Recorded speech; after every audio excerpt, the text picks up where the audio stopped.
இன்னைக்கு ஒரு இன்ட்ரெஸ்டிங்கான ஒரு டிஃபரெண்டான வயர்லெஸ் மைக்கோட அன்பாக்சிங் தான் இந்த வீடியோல நம்ம பார்க்க போறோம்.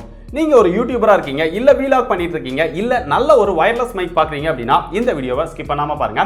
வீடியோக்குள்ள இந்த மைக்ல என்னெல்லாம் கொடுத்திருக்காங்க, இந்த மைக் மொபைல் போன்ல எப்படி ஒர்க் ஆகுது, கேமரால எப்படி ஒர்க் ஆகுது, ரெக்கார்டர்ல எப்படி ஒர்க் ஆகுது அப்படிங்கிற எல்லாத்தையுமே வீடியோக்குள்ள நம்ம டீடைல்டா டிஸ்கஸ் பண்ணுவோம். வாங்க வீடியோக்குள்ள போலாம்.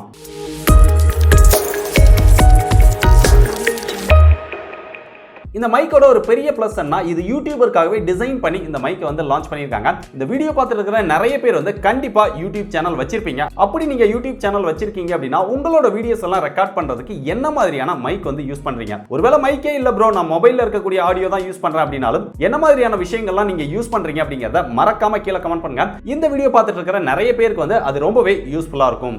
இப்போ இந்த பாக்ஸ்க்குள்ள என்னெல்லாம் கொடுத்திருக்காங்க அப்படிங்கறத முதல்ல அன்பாக்சிங் பார்த்துருவோம். பாக்ஸ்ல மேல பார்த்தோம் அப்படின்னா போயா அப்படின்னா உங்களுடைய பிராண்ட் நேம் போட்டிருக்காங்க. 2.4 GHz வயர்லெஸ் மைக்ரோஃபோன் அப்படின்னு போட்டிருக்காங்க. கீழே கம்பேட்டபிள் வித் அப்படின்னு சொல்லி எல்லாமே போட்டிருக்காங்க. பாக்ஸோட சைடுல அதோட முக்கியமான ஃபீச்சர்ஸ் எல்லாம் ஹைலைட் பண்ணியிருக்காங்க. ரியர்ல அதோட ஸ்பெக்ஸ் எல்லாமே கொடுத்திருக்காங்க. பாக்ஸ் ஓபன் பண்ணுவோம். ஓபன் பண்ணோம் அப்படின்னா மேலேயே ஒரு ஒயிட் கலர் பாக்ஸ் மாதிரி கொடுத்திருக்காங்க. அந்த பாக்ஸை ஓபன் பண்ணோம் அப்படின்னா அதுக்குள்ள சில பேப்பர் ஒர்க்ஸ் இதெல்லாமே கொடுத்திருக்காங்க. போயா ஸ்டிக்கர்ஸ் இருக்குது, யூசர் மேனுவல், வாரண்டி கார்டு, அதுக்கப்புறம் சில கார்ட்ஸ் இந்த மாதிரிலாம் கொடுத்திருக்காங்க. அதுக்கப்புறம் பார்த்தோன்னா உள்ள இன்னொரு சின்ன பொட்டி மாதிரி இருக்குது. அந்த பொட்டி எடுத்தோம் அப்படின்னா அதுக்குள்ள என்ன இருக்கு அப்படின்னு பார்ப்போம். ஒரு சார்ஜிங் கேபிள் இருக்குது. இங்க வந்து டைப் சி கேபிள் கொடுத்திருக்காங்க. அதுக்கப்புறம் பொட்டிக்குள்ள இதுல மைக்குக்கு புசு புசுன்னு ஒரு ஸ்பாஞ்ச் வந்து கொடுத்திருக்காங்க. நல்லா பெருசாவே இருக்குது.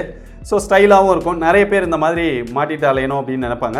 அது வந்து ரொம்பவே பிடிச்சிருக்கு. அதுக்கப்புறம் பாக்ஸ்குள்ள பார்த்தோம் அப்படின்னா இங்க சோப்பு டப்பா மாதிரி ஒரு பொட்டி கொடுத்திருக்காங்க. இந்த பொட்டி எடுத்தா இதுல போயா அப்படின்னு அவங்களுடைய பிராண்ட் நேம் போட்டிருக்காங்க. ஃப்ரண்ட்ல ஒரு பட்டன் மாதிரி இருக்கு. அதை பிரஸ் பண்ணா ஓபன் ஆயிடுது.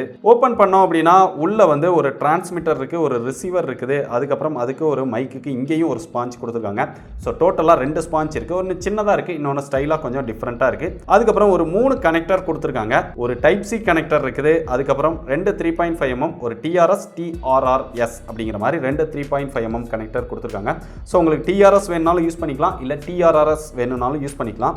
உள்ள பேர் அப்படின்னு ஒரு பட்டன் கொடுத்திருக்காங்க. அந்த பட்டனை பிரஸ் பண்ணா இந்த மைக் வந்து ஆட்டோமேட்டிக்கா பேர் ஆயிடுது. ஸோ இவ்வளவுதான் இந்த கேஸ்க்குள்ள கொடுத்திருக்காங்க. இந்த கேஸ்ல பார்த்தோம் அப்படின்னா இங்க சார்ஜிங் பாயிண்ட் கொடுத்திருக்காங்க. ஒரு 4 எல்இடி கொடுத்திருக்காங்க. எவ்வளவு சார்ஜ் இருக்குது அப்படிங்கறத இந்த கேஸ்ல பார்த்துக்க முடியும். ஸோ உள்ள நம்ம மைக்கை வைக்கிறது மூலமா இந்த கேஸே அதை வந்து ஈஸியா சார்ஜ் பண்ணிடுது. எப்படி நம்ம இப்போ லேட்டஸ்டா வரக்கூடிய இயர்பட்ஸ் எல்லாமே யூஸ் பண்றோமோ அந்த மாதிரி தான் இந்த கேஸ் வந்து டிசைன் பண்ணியிருக்காங்க. மைக்கை உள்ள வச்சோம் அப்படின்னா ஆட்டோமேட்டிக்கா சார்ஜ் ஆயிடுது. எப்போ சார்ஜ் குறையுது அப்படிங்கறத இதை பார்த்து இந்த கேஸை வந்து நம்ம சார்ஜ் பண்ணிக்கலாம். அதுக்கு சார்ஜிங் போர்ட் வந்து டைப் சில ரியர்ல கொடுத்திருக்காங்க. அதுக்கு சார்ஜிங் கேபிள் உள்ளேயே கொடுத்துட்டாங்க. சோ இவ்வளவுதான் பாக்ஸ்க்குள்ள இருக்குது. இப்போ மைக்கை பத்தி டீடைலா பார்ப்போம். இங்க மைக் அப்படின்னு பார்க்கும்போது 2 மைக் கொடுத்திருக்காங்க. ஒரு டிரான்ஸ்மிட்டர், ஒரு ரிசீவர். நம்ம இந்த பாக்ஸ் ஓபன் பண்ண உடனே ஆட்டோமேட்டிக்கா அது ஆன் ஆயிடுது, அதுல கனெக்ட் ஆயிடுது. ஒருவேளை உங்களுக்கு ஆன் ஆகல அப்படினாலுமே ரெண்டுலயுமே தனித்தனியா பவர் பட்டன் கொடுத்திருக்காங்க. அதன் மூலமா நம்மளால ஆன் பண்ணிக்க முடியுது. இங்க சார்ஜிங் பாயிண்ட்காக இயர்பட்ஸ்ல கொடுக்கிற மாதிரியே கொடுத்திருக்காங்க. அது போக இந்த ரிசீவர்ல பார்த்தோம் அப்படின்னா அந்த பின் கனெக்ட் பண்றதுக்கு ஒரு ஆப்ஷன் கொடுத்திருக்காங்க. உங்களுக்கு டைப் சி வேணுமா இல்ல 3.5 mm வேணுமா அப்படிங்கிற மாதிரி நீங்க வந்து இதுல கனெக்ட் பண்ணிக்க முடியும். இந்த மைக் வந்து ஸ்பெசிஃபிக்கா ஆண்ட்ராய்டு மொபைல்ஸ்க்காகவே டிசைன் பண்ணியிருக்காங்க. ஏன்னா நிறைய பேர் வந்து இப்போ மொபைல்லேயே வீலாக் பண்றாங்க, வீடியோஸ் நிறைய ரெக்கார்ட் பண்ணி யூடியூபரா இருக்காங்க. ஸோ அந்த மாதிரி இருக்கிறவங்களுக்கு ஒரு சூப்பரான வயர்லெஸ் மைக்கா தான் இதை வந்து டிசைன் பண்ணியிருக்காங்க. டைப் சி கொடுத்திருக்காங்க. அதை கனெக்ட் பண்ணி நம்ம ஈஸியா மொபைல்ல கனெக்ட் பண்ணிக்க முடியுது. ஒருவேளை என்கிட்ட வந்து ஆண்ட்ராய்டு கிடையாது ப்ரோ, நான் ஐபோன் வச்சிருக்கேன், iOS-க்கும் இந்த மாதிரி இருக்கா அப்படின்னா கண்டிப்பா இதுல வந்து மைக் இருக்கு. இங்க ஆண்ட்ராய்டோட மாடல் அப்படின்னு பார்த்தோம்னா BYWM3U அப்படிங்கிற இந்த மாடல் வந்து ஆண்ட்ராய்டுக்கானது.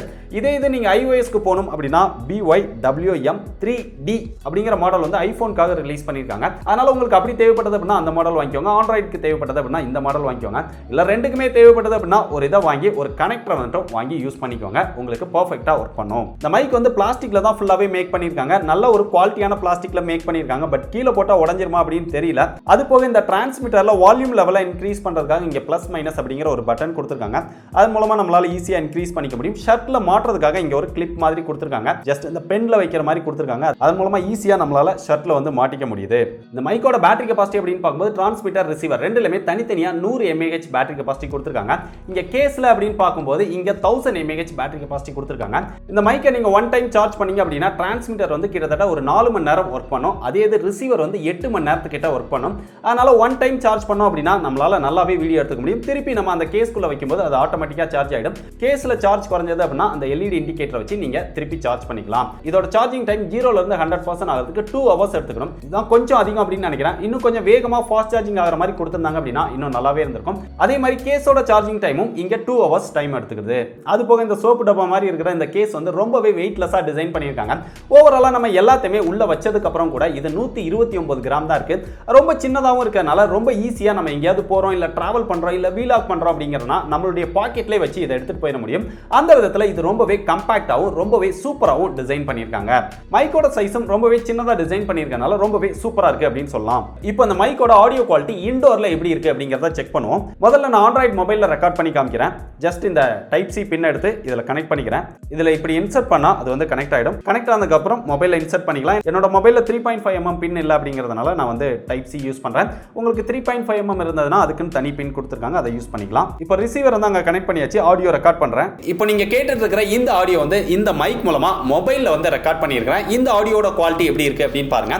இப்போ அடுத்ததா என்னுடைய ரெக்கார்டர்ல கனெக்ட் பண்ணி ரெக்கார்ட் பண்ணி காமிக்கிறேன். அடுத்து என்னுடைய ஜூம் ரெக்கார்டர்ல கனெக்ட் பண்றதுக்கு 3.5mm பின் வேணும். அதனால நான் பின்னை டைப் சி ல இருந்து இதை சேஞ்ச் பண்ணிக்கிறேன். இப்போ இந்த ரிசீவரை என்னுடைய ஜூம் H1 ரெக்கார்டர்ல கனெக்ட் பண்ணிட்டேன். டிரான்ஸ்மிட்டரை என்னுடைய ஷர்ட்ல கனெக்ட் பண்ணியிருக்கேன். இப்போ இதோட ஆடியோ குவாலிட்டி எப்படி இருக்கு அப்படின்னு பாருங்க. நீங்க கேட்டுட்டு இருக்கிற இந்த ஆடியோ வந்து இதே மைக்கை நான் ரெக்கார்டர்ல கனெக்ட் பண்ணி ரெக்கார்ட் பண்ற ஆடியோ. இந்த குவாலிட்டி எப்படி இருக்கு அப்படிங்கறத பாருங்க. அடுத்ததா கேமரால கனெக்ட் பண்ணி பார்ப்போம் அந்த ஆடியோ குவாலிட்டி எப்படி இருக்குன்னு. இப்போ ரிசீவரை Canon கேமரால கனெக்ட் பண்ணி இருக்கிறேன். இப்போ கேட்டுட்டு இருக்கிற இந்த ஆடியோட குவாலிட்டி எப்படி இருக்குன்னு பாருங்க. So camera audio, recorder audio, Android phone audio, இந்த மூணு ஆடியோவுமே நான் டிஃபரன்ஸ் பண்ணி காமிச்சிருக்கிறேன். சோ இந்த மூணு ஆடியோல எந்த எக்ஸ்பீரியன்ஸ் வந்து உங்களுக்கு பெட்டரா தெரிஞ்சது, எதுல நாய்ஸ் கம்மியா தெரிஞ்சது அப்படிங்கறத மறக்காம கீழே கமெண்ட் பண்ணுங்க. இதே மாதிரி அவுட்டோர்ல இதோட ஆடியோ குவாலிட்டி எப்படி இருக்கு அப்படிங்கறத செக் பண்ணி காமிக்கிறேன். வாங்க அவுட்டோர்ல பார்ப்போம். இப்போ நம்ம பார்த்துட்டு இருக்கிற இந்த ஆடியோ வந்து அவுட்டோர்ல நம்ம ரெக்கார்ட் பண்ணிட்டு இருக்கோம். என்னுடைய Canon கேமரால ஆடியோ கனெக்ட் பண்ணியிருக்கேன்.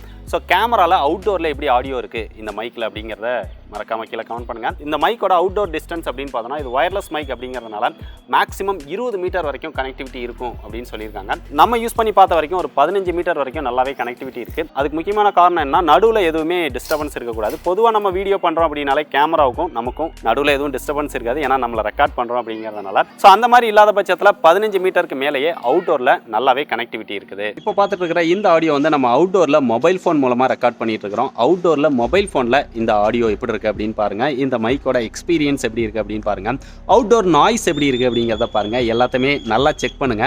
ஸோ மொபைல் ஃபோன்லையும் நல்லாவே அவுட்டோரில் ஆடியோ குவாலிட்டி இருக்குது அப்படின்னு நினைக்கிறேன். கேமராலையும் அவுட்டோரில் நல்லாவே ஆடியோ குவாலிட்டி இருக்குது. ஸோ இந்த மைக்கோட ஆடியோ குவாலிட்டி நான் எல்லாத்தையுமே செக் பண்ணி காமிச்சிட்டேன். நான் யூஸ் பண்ண வரைக்கும் ரெக்கார்டரில் யூஸ் பண்ணும்போது நல்ல ஒரு பெட்டரான அவுட்புட் பார்க்க முடியுது. கேமராவில் யூஸ் பண்ணும்போதும் நல்லாவே இருக்குது. அதே மாதிரி மொபைல் ஃபோனில் யூஸ் பண்ணும்போது இன்டோரில் எக்கோ கொஞ்சம் அதிகமாக இருக்கிற மாதிரி தெரிஞ்சது.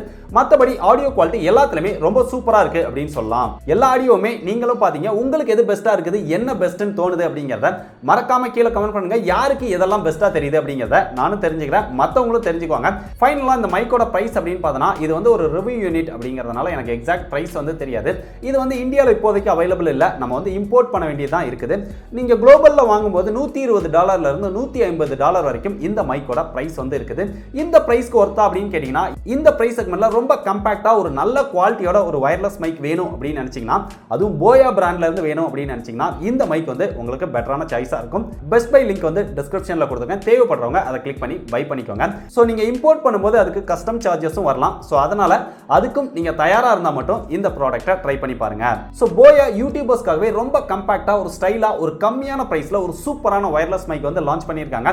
இந்த வயர்லெஸ் மைக் பத்தி நீங்க என்ன நினைக்கிறீங்க அப்படிங்கறத மறக்காம கீழ கமெண்ட் பண்ணுங்க. இதே மாதிரி நிறைய லேட்டஸ்டான இன்ட்ரஸ்டிங்கான யூஸ்ஃபுல்லான அன்பாக்சிங் ரிவ்யூ இதெல்லாம் பார்த்து தெரிஞ்சுக்க டெக் படீஸை எல்லா சோஷியல் மீடியால ஃபாலோ பண்ணிக்கோங்க.